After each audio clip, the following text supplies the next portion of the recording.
Dans son essence, la création de monnaie ex nihilo actuelle par le système bancaire est identique, je n'hésite pas à le dire pour bien faire comprendre ce qui est réellement en cause, à la création de monnaie par les faux monnayeurs, si justement condamnée par la loi. Concrètement, elle aboutit au même résultat. La différence est que ceux qui en profitent sont différents et autorisés à le faire. Voici ce qu'on pouvait lire en 1924, avant la Grande Dépression de 1929, dans le magazine de l'Association des banquiers des États-Unis. Le capital doit assurer sa propre protection par tous les moyens possibles, grâce à la coalition et à la législation. Les dettes doivent être collectées et les hypothèques exercées le plus rapidement possible. Lorsque les personnes ordinaires perdent leur maison à travers le processus de la loi, elles deviennent plus dociles et peuvent plus facilement être dirigées grâce au bras fort du gouvernement représenté par les principaux acteurs financiers et par une puissance centrale due aux richesses. Ces vérités sont bien connues de nos principaux intervenants, qui s'appliquent désormais à créer un impérialisme permettant de gouverner le monde. En divisant les votants grâce au système de partis politiques, nous les manipulons afin qu'ils dépensent toute leur énergie pour des problèmes n'ayant aucune importance. C'est donc grâce à une action discrète que nous garantirons la pérennité de ce que nous avons si bien planifié et accompli. Rappelez-vous, dans l'Antiquité, la monnaie physique a été inventée par des souverains pour lever des armées, conquérir de nouveaux territoires et instaurer une dépendance des peuples à la monnaie par la levée des impôts.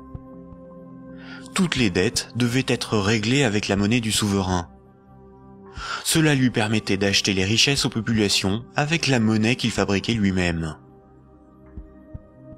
Une seule et même organisation gérait la fabrication de la monnaie, les armées, la législation, la justice et les forces de l'ordre. Aujourd'hui encore, la monnaie reste un instrument de domination et un élément clé de la géopolitique. Le siècle dernier a été celui du dollar américain. Le dollar américain est de loin la monnaie la plus répandue sur Terre. Le budget militaire américain est égal aux dépenses militaires de tous les autres pays réunis. Tous les ans, ce budget est voté par le Congrès et généreusement financé par la Banque fédérale américaine. Fondée en 1913, la Banque fédérale américaine est une banque privée et non une institution publique.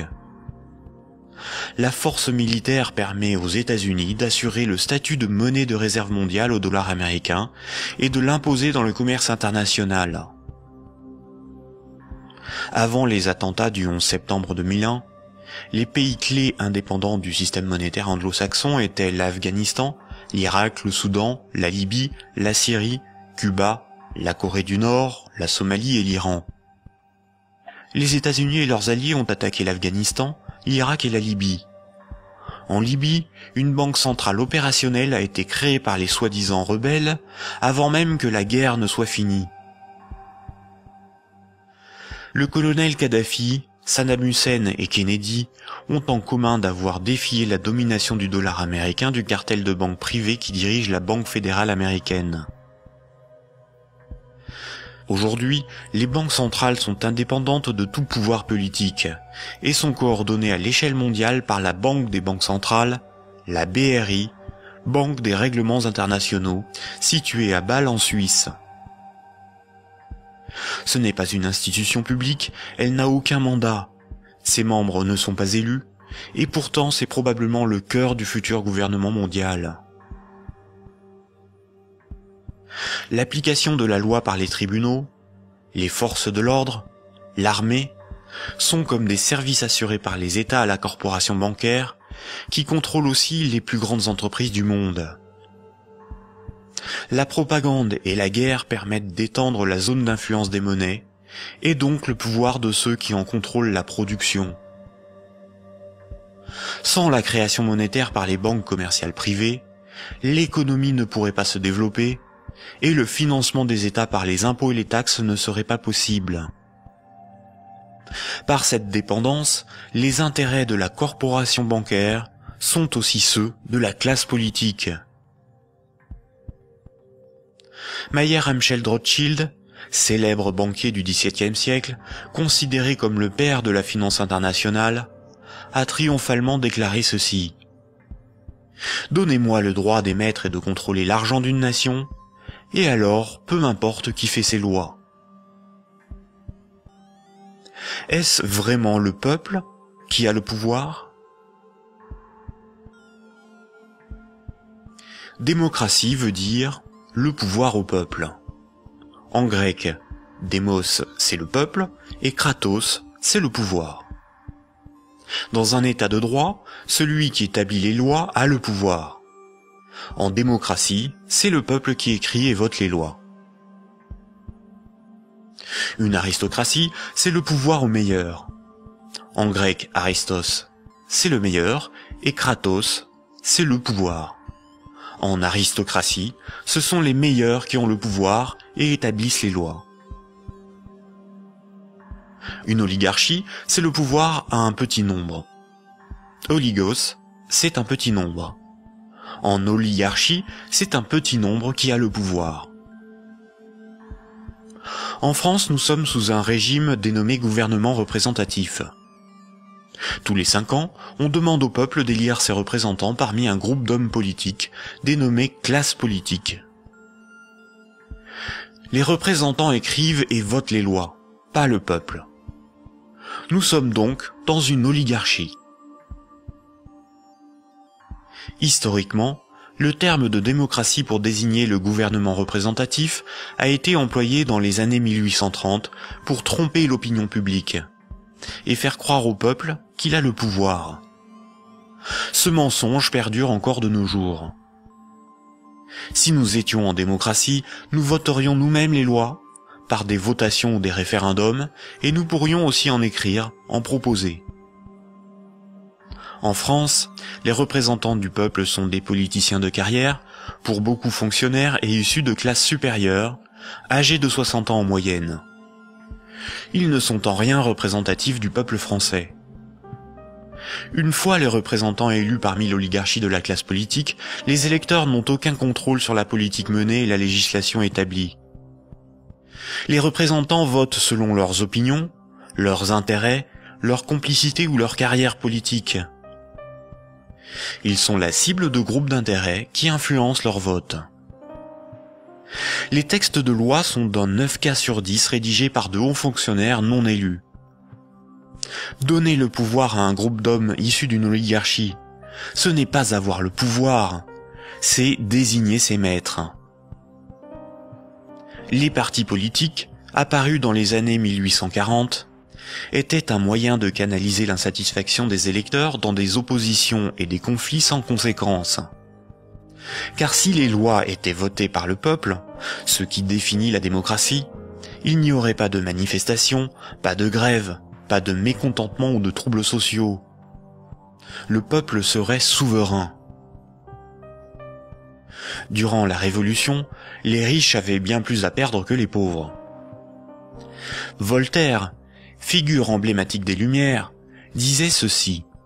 « Un pays bien organisé est celui où le petit nombre fait travailler le grand nombre, est nourri par lui, et le gouverne. » Si le pouvoir était donné au peuple, il aurait défendu ses intérêts propres au détriment de la minorité des riches, des notables et des banquiers. Écoutons le philosophe Alain Badiou parler de la démocratie actuelle. Voyez-vous, Alain Badiou, c'est ce que nous avons trouvé de moins mauvais pour choisir nos dirigeants. Oh, la théorie du moins mauvais, ça, vous savez, la théorie du moins mauvais ne peut pas impressionner le philosophe que je suis. Hein. Elle a beaucoup servi pour justifier le moins pire par rapport au plus pire, par exemple. C'est Churchill qui a inventé cette histoire, qui a consisté à dire que la démocratie, c'était le pire de tous les régimes, à l'exception de tous les autres. Il avait raison? Eh ben non, il n'avait pas forcément raison. Pourquoi aurait-il eu raison? Parce que c'est la démocratie, on peut vivre. Mais il se peut que le meilleur régime politique soit à venir, qu'il dépende d'une invention de l'humanité. Après tout, vous savez, pendant des millénaires, ce à quoi nous assistions, c'était à des théocraties, à des régimes extraordinairement tyranniques et oppressifs. Ils ont duré bien plus longtemps que votre démocratie, bien plus longtemps. Donc cette démocratie, c'est peut-être tout simplement une sorte de petit intervalle dans l'histoire. Surtout que elle ne marche que là où le capitalisme est déchaîné. Hein. Ça, c'est un fait. Hein. Le régime parlementaire démocratique, je le constate, c'est un fait. Il n'existe comme régime installé, consensuel, conséquent, que là où l'économie capitaliste s'est développée. Et quand l'économie capitaliste commence à flancher, ce type de représentation politique se sent aussi un peu malade, n'est-ce pas ? C'est là où on en vient au cœur de votre pensée. Un tout petit moment d'explication. Vous êtes, Alain Badiou, un de ceux qui avaient revendiqué le mot communisme, alors même que les régimes communistes ou étiquetés communistes étaient effondrés. Vous aspirez à un régime politique qui serait placé sous le signe de l'égalité. Tout votre livre, hein, toute la République de Platon, tourne autour de cette idée. La cité idéale, c'est la cité de l'égalité, la cité de l'idée juste, donc du communisme. Et quand vous nous dites, pour moi, le capitalisme, c'est l'équivalent de la démocratie, là est la racine de votre rejet de la démocratie, je ne vous trahis pas. De cette démocratie-là, parce que je n'accepterai pas de dire que je rejette la démocratie. Vous avez parlé tout à l'heure d'une illusion démocratique, mais la démocratie que nous connaissons aujourd'hui, c'est elle qui est l'illusion démocratique. Parce que personne, dans le débat politique français ou étranger, dans les pays démocratiques, ne veut abolir le capitalisme, c'est ça le sujet. C'est pas exactement ça, c'est un petit peu plus précis. C'est parce que les différents gestionnaires possibles de notre société sont des gens qui, de toute façon, admettent pour l'essentiel l'ordre établi. Ça, il faut en convenir. D'ailleurs, s'ils n'admettaient pas les uns et les autres l'ordre établi, ils n'accepteraient pas de se succéder comme ils le font. Il faut bien que tel candidat ne soit pas extraordinairement différent de tel autre pour qu'il puisse alterner le mouvement des affaires restant à peu près le même, après tout. Hein. Donc il y a un consensus fondamental qui fonde ce que vous appelez, vous, la démocratie, qui est une démocratie tout à fait normée, tout à fait particulière, et qui repose sur des acceptations fondamentales premières. Voilà. Et donc je soutiens que nous ne vivons pas du tout en démocratie. Nous vivons en réalité en oligarchie. Voilà, nous sommes dominés par une oligarchie financière, politique et médiatique. Tout le monde le sait d'ailleurs. Tout le monde voit parfaitement qu'il faut absolument maintenir ce système pour maintenir le système politique lui-même. Qui gouverne dans la cité juste, dans la cité idéale? Eh bien, qui gouverne normalement dans la cité juste, dans la cité idéale, c'est précisément tout le monde. C'est la démocratie véritable. C'est-à-dire qu'il n'y a pas d'État séparé de l'ensemble des gens. Voilà, c'est ça la cité idéale. La cité idéale, c'est la grande idée communiste de Marx lui-même, qui est un peu oubliée, mais que je voudrais rappeler, c'est le dépérissement de l'État. C'est l'idée que l'existence d'une machine d'État oppressive, séparée, qui doit être perpétuellement validée par des élections, etc., c'est une affaire vieillie, c'est une affaire qu'il faut dépasser absolument, au nom de ce que Marx lui-même appelait un régime d'association. La capacité pour tout le monde de s'occuper de ses propres affaires. Ce qui est intéressant, et c'est là où, quand vous parliez de l'idée de Marx et de l'idée de l'association, vous êtes un fervent admirateur de ce qu'on appelait les révolutions arabes, fervent admirateur également de ce qu'on appelait le mouvement des indignés.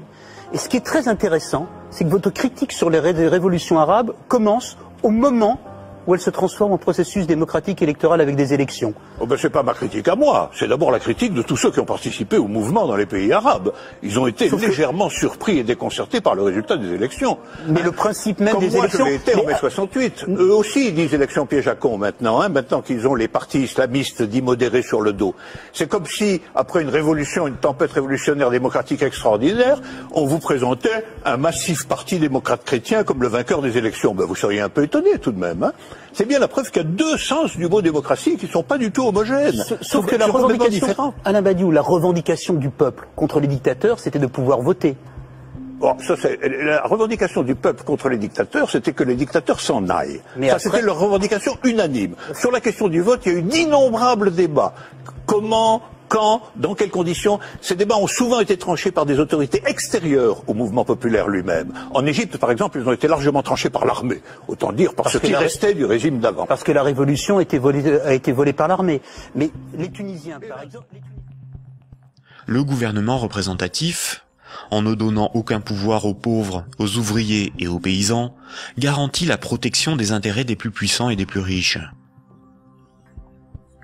Aujourd'hui encore, le citoyen n'est qu'un électeur, un emprunteur et un consommateur. Il est informé par des médias inféodés aux grands groupes financiers et industriels dont ils sont pour la plupart la propriété. Le vote des lois par les citoyens, le référendum d'initiative populaire, ou la mise en place d'un parlement tiré au sort dans la population comme le sont les jurys populaires, qui sont des évolutions démocratiques élémentaires, sont systématiquement dénigrés dans les médias.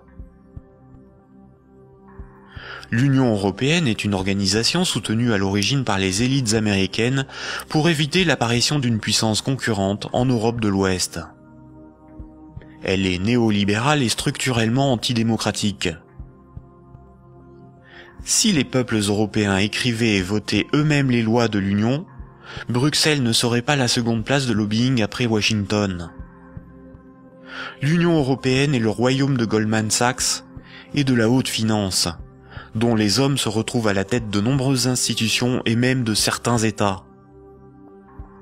Et nombreuses sont les carrières politiques se prolongeant dans le privé, au service des lobbies ou dans les grandes entreprises.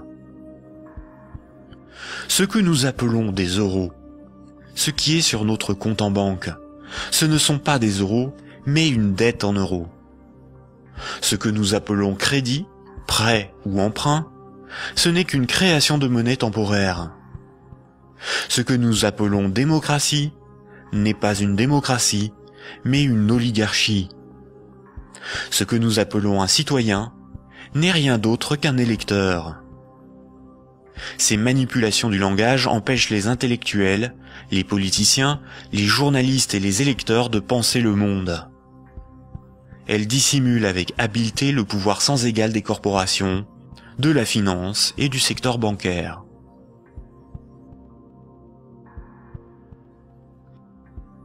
Aujourd'hui, la planète n'est plus capable de se régénérer.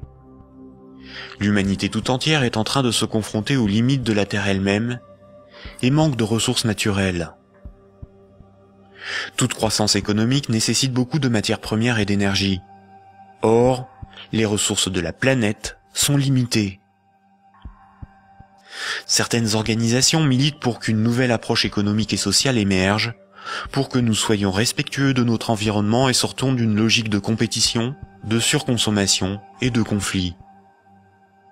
Certains font la promotion de la décroissance. La décroissance permettrait l'équilibre de l'activité humaine et les ressources de la planète. Mais la décroissance sous-entend une réduction permanente de la demande de crédit, donc une contraction de la masse monétaire qui déboucherait rapidement sur une crise économique majeure. En réalité, les nations sont les esclaves de l'impérieuse nécessité d'une dette perpétuelle pour disposer de monnaie, donc d'une croissance soutenue, impliquant une consommation en progression constante. S'il n'y a plus d'anticipation de revenus futurs, il n'y a plus de crédit, donc la monnaie disparaît, l'État ne peut plus fonctionner et l'économie s'arrête.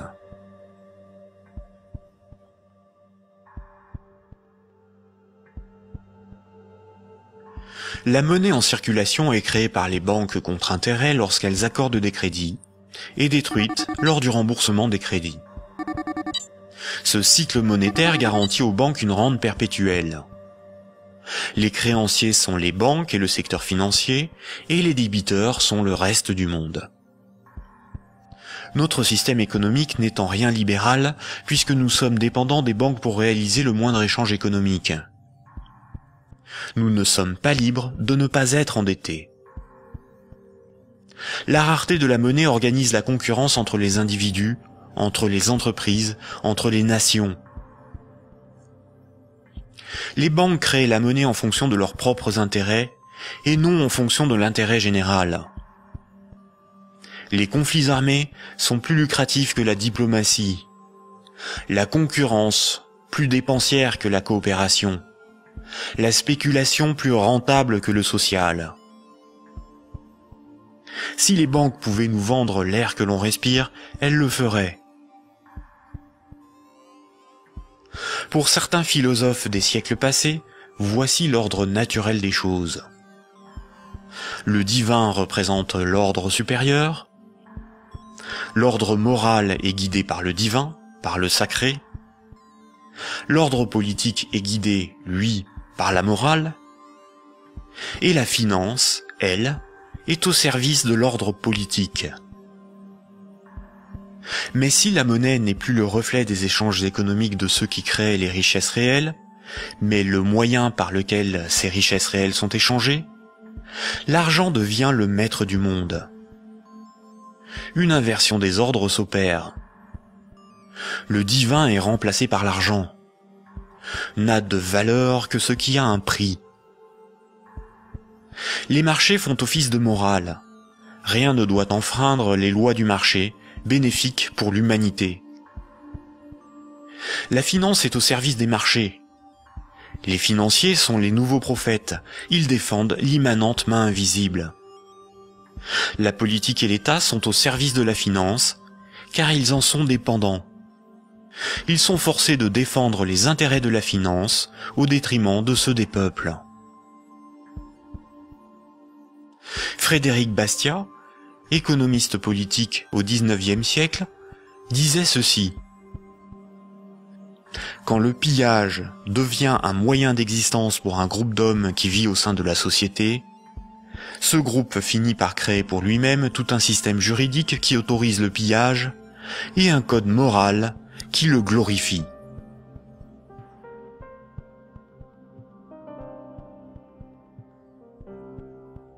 Récapitulons. Voici les points importants qu'il faut retenir. Avant l'invention de la monnaie, les systèmes de comptabilité des dettes permettaient aux hommes d'échanger librement des biens et des services. Il était simplement noté ce qui était donné ou les services rendus, à qui et quand, de sorte à s'assurer que chacun donnait autant qu'il recevait. Les hommes se faisaient confiance, c'est ce qui leur permettait de se faire crédit. C'est environ 700 ans avant Jésus-Christ que la monnaie a été créée comme un outil de domination au service de souverains ou d'États. Le souverain payait ses soldats avec une monnaie qu'il fabriquait lui-même. Les soldats forçaient les paysans à accepter cette monnaie comme paiement. Le souverain s'assurait que personne d'autre ne produisait cette monnaie. Les faux monnayeurs étaient sévèrement punis. Le souverain levait ensuite un impôt dans sa propre monnaie. Les paysans étaient donc obligés de se procurer de la monnaie du souverain pour payer leurs impôts et éviter de finir esclaves, emprisonnés ou pendus. La monnaie permettait donc au souverain de payer son armée, de maintenir l'ordre par la violence et d'extorquer des biens et services à ses sujets. Dès lors, le terme de dette a été progressivement dévoyé. On disait que ceux qui ne payaient pas leurs impôts avaient une dette envers le souverain. C'est faux. Pour qu'un sujet ait une dette envers le souverain, il aurait fallu que le souverain lui ait d'abord donné quelque chose de valeur. Or, le souverain exigeait avec violence et sans contrepartie de la monnaie qu'il était le seul à fabriquer. Le mythe de la monnaie remplaçant le troc masque le fait que celui qui a le pouvoir de créer la monnaie peut s'approprier le travail d'autrui sans contrepartie. De nos jours, les institutions qui créent la monnaie sont les banques commerciales privées dont le but est le profit. Elles créent la monnaie lorsqu'elles accordent des crédits, et elles détruisent la monnaie lorsque les emprunteurs remboursent leurs crédits. En fonction de leur bilan, les banques créent aussi de la monnaie à partir de rien pour leurs propres dépenses. Quand, par exemple, on demande du pain à quelqu'un, il est bien normal de le lui rendre plus tard. On a une dette envers cette personne. C'est la morale qui nous dicte ce comportement, à juste titre. Mais quand une banque fait crédit, elle ne prête pas l'argent qu'elle possède. Elle le crée à partir de rien. Quand un emprunteur est endetté vis-à-vis d'une banque, la banque ne lui a rien donné. Elle exige pourtant qu'on lui rende quelque chose qu'elle ne possédait pas avant d'accorder le crédit, majoré d'un intérêt pour le service rendu. C'est parce que la loi protège ce privilège qu'elles peuvent contraindre les emprunteurs à rembourser leurs crédits, quitte à saisir leurs biens et à les envoyer en prison. Il s'agit là d'un rapport de force. Les soi-disant dettes issues des crédits bancaires sont un moyen par lequel les banques extorquent une partie de notre travail contre une création de monnaie temporaire. En associant la notion de dette avec le crédit bancaire, cette pratique a été moralisée et donc normalisée. La monnaie centrale donne l'illusion que c'est l'État qui crée la monnaie. Or, la monnaie centrale est fabriquée à la demande des banques commerciales privées lorsque des actifs détenus par celles-ci sont monétisés par la banque centrale. En réalité, ce sont bien les banques commerciales privées qui fabriquent et louent la monnaie que nous utilisons tous au quotidien. La monnaie en circulation est créée par le crédit bancaire, puis détruite lors du remboursement des crédits. De ce fait, si tout le monde remboursait ses dettes, il n'y aurait plus de monnaie en circulation, tous les comptes en banque seraient vides, et les billets et pièces de monnaie disparaîtraient. La création monétaire par le crédit et la destruction monétaire lors du remboursement des crédits déterminent une masse monétaire. La variation de la masse monétaire est similaire aux variations de la population d'un pays en fonction des naissances et des décès. Quand la masse monétaire diminue parce qu'il n'y a pas assez de crédits accordés par les banques commerciales privées, il y a moins d'argent en circulation dans l'économie, car la monnaie est détruite par le remboursement des crédits en cours. Chômage, pauvreté, précarité, faillite d'entreprises et endettement des États se développent rapidement. Dans un tel système, la croissance est vitale pour l'économie. Les entreprises, les particuliers et les États s'endettent auprès du système bancaire pour assurer une augmentation constante et exponentielle de la masse monétaire. S'ils n'empruntent plus, ou que les banques n'accordent plus de crédit, comme c'est le cas depuis la crise financière de 2008, la monnaie disparaît à cause de la destruction monétaire et une grave crise économique survient rapidement. Sans dette, il n'y a pas de monnaie. Sans monnaie, il n'y a pas d'économie, les nations ne peuvent pas s'échanger ce qu'elles produisent. Donc sans dette, il n'y a pas d'économie. Ce système oblige l'ensemble de la société, des États, des nations, à être perpétuellement endettés et donc à enrichir les banquiers et la finance simplement pour disposer de monnaie pour leurs échanges économiques. C'est par ce principe que le système bancaire a servi le monde économique à son profit, sans contrepartie productive. Chaque crédit sert à acheter une maison, une voiture, une télévision, et induit la consommation d'énergie et de matières premières pour leur fabrication. La nécessité de toujours plus de crédit provoque la destruction de l'environnement, le pillage des ressources de la planète, la surproduction, la concurrence et le consumérisme.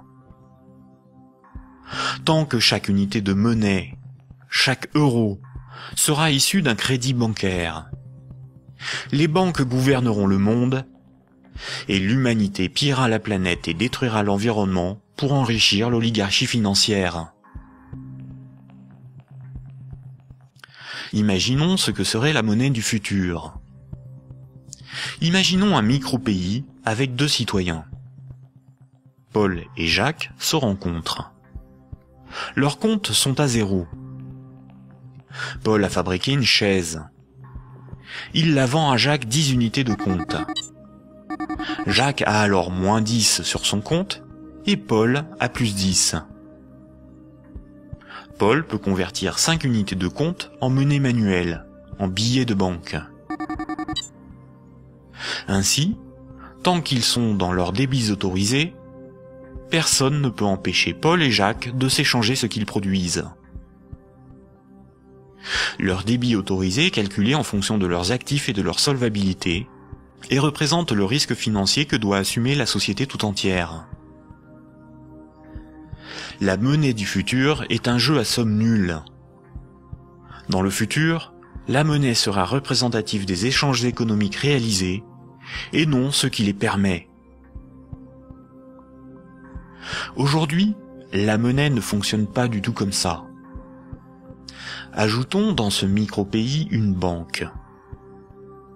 Pour acheter la chaise de Paul, Jacques va emprunter à la banque les 10 € nécessaires pour la payer. Jacques devra rembourser ces 10 € à la banque et verser en plus 1 € d'intérêt qui n'existe pas.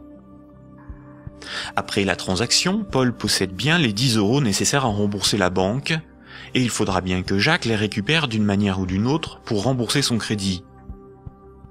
Il devra vendre son temps ou fabriquer des choses à vendre pour récupérer les euros pour rembourser son crédit. Mais les 1 € d'intérêt n'existeront qu'à partir du moment où un nouveau crédit aura été demandé à la banque. On comprend donc plusieurs réalités. Paul et Jacques sont dépendants de la volonté de la banque d'accorder ou non le crédit pour s'échanger ce qu'ils produisent. Ils sont obligés malgré eux d'enrichir la banque en achetant de la monnaie temporaire, qui sera détruite lors du remboursement des crédits. Le remboursement des intérêts oblige Paul et Jacques à perpétuellement emprunter à la banque pour pouvoir la rembourser. Ce système crée artificiellement un manque permanent de moyens de paiement qui débouche sur une concurrence accrue pour capter la monnaie en circulation. Paul et Jacques ont avant tout le problème de se procurer de la monnaie pour vivre. Il faut bien distinguer ce qui est au service de l'intérêt général et ce qui est au service d'intérêts particuliers. L'intérêt général, c'est l'intérêt du plus grand nombre, des nations dans leur ensemble. Les intérêts particuliers sont ceux des oligarques, des riches, des gens de pouvoir, des actionnaires, c'est-à-dire une minorité de personnes dans la société et à travers le monde. Prenons la monnaie. La monnaie sert des intérêts particuliers. Elle sert les intérêts de ceux qui la fabriquent, c'est-à-dire les banques commerciales privées et la finance, dont le but est l'enrichissement. La monnaie existe parce qu'il y a ce qu'on appelle des dettes. Ces dettes ne servent que des intérêts particuliers.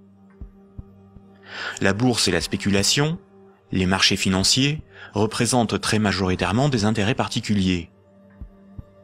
La rémunération de l'épargne et des comptes courants des déposants, de l'homme de la rue, est marginale en comparaison des bénéfices engrangés par l'industrie financière. Le système politique, qui est censé défendre l'intérêt général, est forcé de protéger les privilèges des banques, des corporations et de la finance. Depuis les Lumières et la Révolution française, les régimes politiques basés sur l'élection de représentants ont été voulus parce qu'ils sont antidémocratiques. Ils permettent de défendre les intérêts de la classe supérieure et des élites par l'établissement de collusions toujours plus fortes entre la classe politique et les oligarchies financières et capitalistiques dont ils sont dépendants. La guerre est souvent financée par les riches et les banquiers. Seules des révolutions, des rébellions ou des révoltes se veulent véritablement au service de ceux qui les mènent.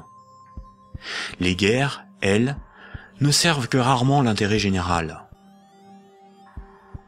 La science, l'environnement, la santé, l'éducation, le progrès technique sont au service de l'intérêt général. En réalité, avec la privatisation de l'ensemble de ces domaines, ils sont de plus en plus au service d'intérêts particuliers, afin d'en tirer le maximum de profit. La généralisation de l'économie de marché s'accompagne d'une concentration des richesses telle qu'à l'échelle mondiale, les 85 personnes les plus riches ont autant que les 3,5 milliards les plus pauvres. Et ces disparités ne cessent aussi de s'accroître dans les pays développés.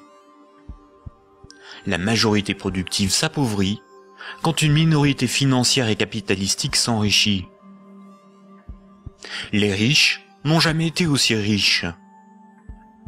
Comment en est-on arrivé à une telle situation ? Pourquoi n'y a-t-il pas de mobilisation ou de révolte contre le capitalisme et la finance déchaînée qui ne cessent de dicter leurs lois aux nations ? La dictature parfaite serait une dictature qui aurait les apparences de la démocratie, une prison sans murs dont les prisonniers ne songeraient pas à s'évader. Un système d'esclavage où, grâce à la consommation et au divertissement, les esclaves auraient l'amour de leur servitude. Aldous Huxley, dans Le meilleur des mondes.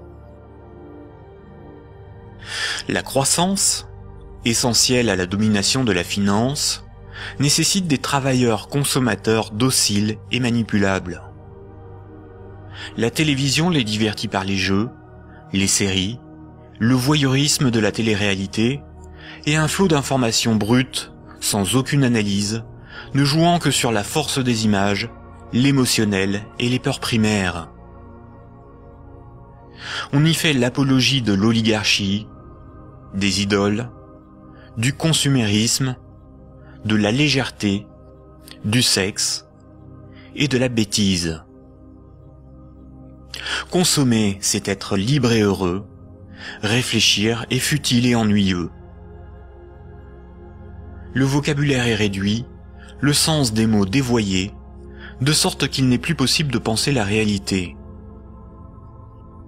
L'éducation est réduite à une forme de conditionnement à la servitude et d'insertion professionnelle. Un individu inculte n'a qu'un horizon de pensée limité, et plus sa pensée est bornée à des préoccupations futiles, moins il peut se révolter. La destruction des États-nations, de la cellule familiale, la négation des identités culturelles, religieuses et sexuelles, sont les moyens de supprimer tous leurs repères aux individus.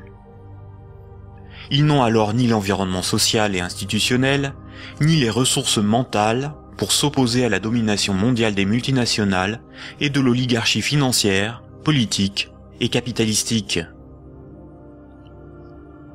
Il faut comprendre que la télévision, la radio et la presse sont des médias unidirectionnels, alors que l'Internet est multidirectionnel. Les médias unidirectionnels sont maîtrisés par un petit nombre de personnes soigneusement sélectionnées par les oligarchies politiques et financières pour délivrer des programmes servant leurs intérêts. L'opinion du citoyen est ainsi formatée, maîtrisée, contrôlée. À l'inverse, sur l'Internet, tous les intellectuels, philosophes et journalistes peuvent s'exprimer, partager leurs analyses, et le citoyen peut librement choisir ses sources d'information, partager ses opinions et en débattre. Pour maîtriser la liberté de l'Internet, l'oligarchie crée une fausse dissidence sous la forme de médias qui semblent subversifs, comme Mediapart, Rue 89, Le Canard enchaîné, le magazine Marianne, ou encore des organisations comme Wikileaks, dont la fonction est de canaliser les citoyens les plus critiques sur des sujets sans importance, d'organiser leur indignation, de monter les uns contre les autres, et de décrédibiliser les analyses réellement subversives. Et quand le prêt-à-penser perd trop de terrain, la liberté d'opinion et d'expression n'existe plus. L'Internet tout entier est diabolisé au nom de la démocratie, de la République, ou encore de la lutte contre un terrorisme fictif ou fabriqué. Les grands médias qualifient de racistes, de terroristes, de fascistes, de xénophobes, d'antisémites, de négationnistes, de conspirationnistes ceux qui analysent les faits, critiquent le système et tentent d'en exposer les fondements. Ces grossiers amalgames visent à empêcher le public d'écouter leurs discours, d'étudier leurs arguments et de débattre de leurs idées. Tout comme ce sont les banques qui décident de ce qui doit être financé en fonction de leurs intérêts, dans les médias dominants, c'est l'oligarchie qui décide l'information qui doit être diffusée en fonction là aussi de ses propres intérêts. Le contrôle du vecteur soit de la richesse, c'est-à-dire la monnaie, soit de la connaissance et des idées, c'est-à-dire les médias, soit encore du système législatif, c'est-à-dire le gouvernement représentatif non démocratique, sont les instruments de la domination des oligarchies. Dès lors, il ne faut pas tomber dans la provocation, l'extrémisme ou la violence. La violence et la provocation sont ce que le système attend pour justifier la censure, le contrôle d'Internet et la mise en place d'un État policier. Il ne faut pas non plus dépenser son énergie sur des détails. Il faut au contraire remettre en cause les fondamentaux sur lesquels repose ce système de domination. Tous les mouvements progressistes, sociaux ou alternatifs, quelle que soit leur forme, associations, partis politiques, ONG, et quelle que soit leur cause, devraient faire la promotion de 3 changements décisifs pour le monde de demain. Premier point. Remettre la création monétaire au service de l'intérêt général. Tant que ce sont les banques qui décident de ce qui mérite d'être ou de ne pas être financé en fonction de leurs propres intérêts, le pouvoir politique et le libéralisme ne sont qu'illusions. Les banques ne sont pas là pour faire du social ou de l'investissement. Elles sont là pour faire des profits en prenant le moins de risques possible. Deuxième point. La création monétaire par le crédit à intérêt et la destruction monétaire lors du remboursement des crédits forment un système pyramidal obligeant l'humanité à détruire la planète pour le seul profit de la finance. Nous devons mettre en place un système monétaire permettant d'adapter notre niveau de vie aux ressources de la planète et garantir ainsi un environnement viable aux générations futures. Troisième point. Instaurer un système politique réellement démocratique. Seule une véritable démocratie permettra de garantir que les 2 premiers points sont durablement défendus. Contrairement à ce que les élites veulent nous faire croire, des peuples éclairés sont tout à fait à même d'établir une politique qui défend leurs propres intérêts et les intérêts des générations futures. Ces 3 points sont intimement liés. Sans une monnaie réellement publique, le lobby bancaire aura toujours la capacité de faire plier les gouvernements et changer les institutions. Un régime réellement démocratique, où c'est le peuple qui vote lui-même les lois, permet à la nation de s'opposer à toute privatisation de la monnaie et est la garante du maintien de la finance au service de l'intérêt général. Une création monétaire publique et l'instauration d'une véritable démocratie sont indissociables, car l'un est le garant de l'autre.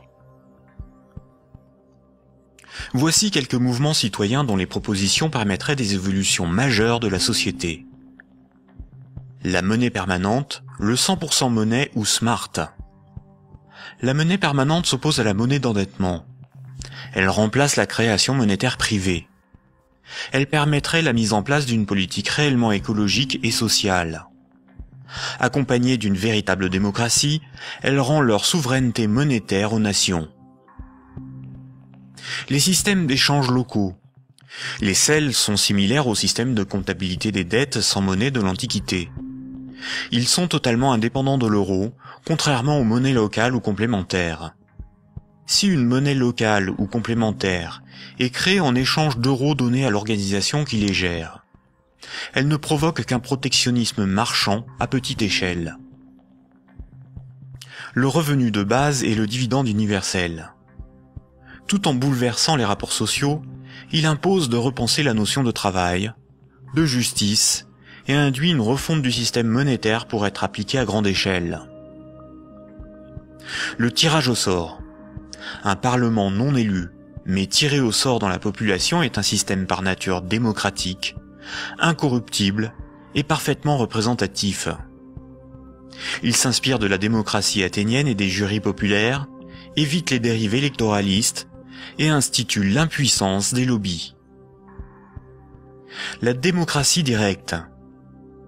Il s'agit de faire voter les lois par référendum. La Suisse, par exemple, par ses votations et son référendum d'initiative populaire contraignant, est très proche d'une démocratie directe. À nous de sensibiliser nos proches, nos concitoyens, nos décideurs, nos élites, sur les fondements du monde d'aujourd'hui, et de faire la promotion de ces alternatives économiques, financières et politiques essentielles au monde de demain.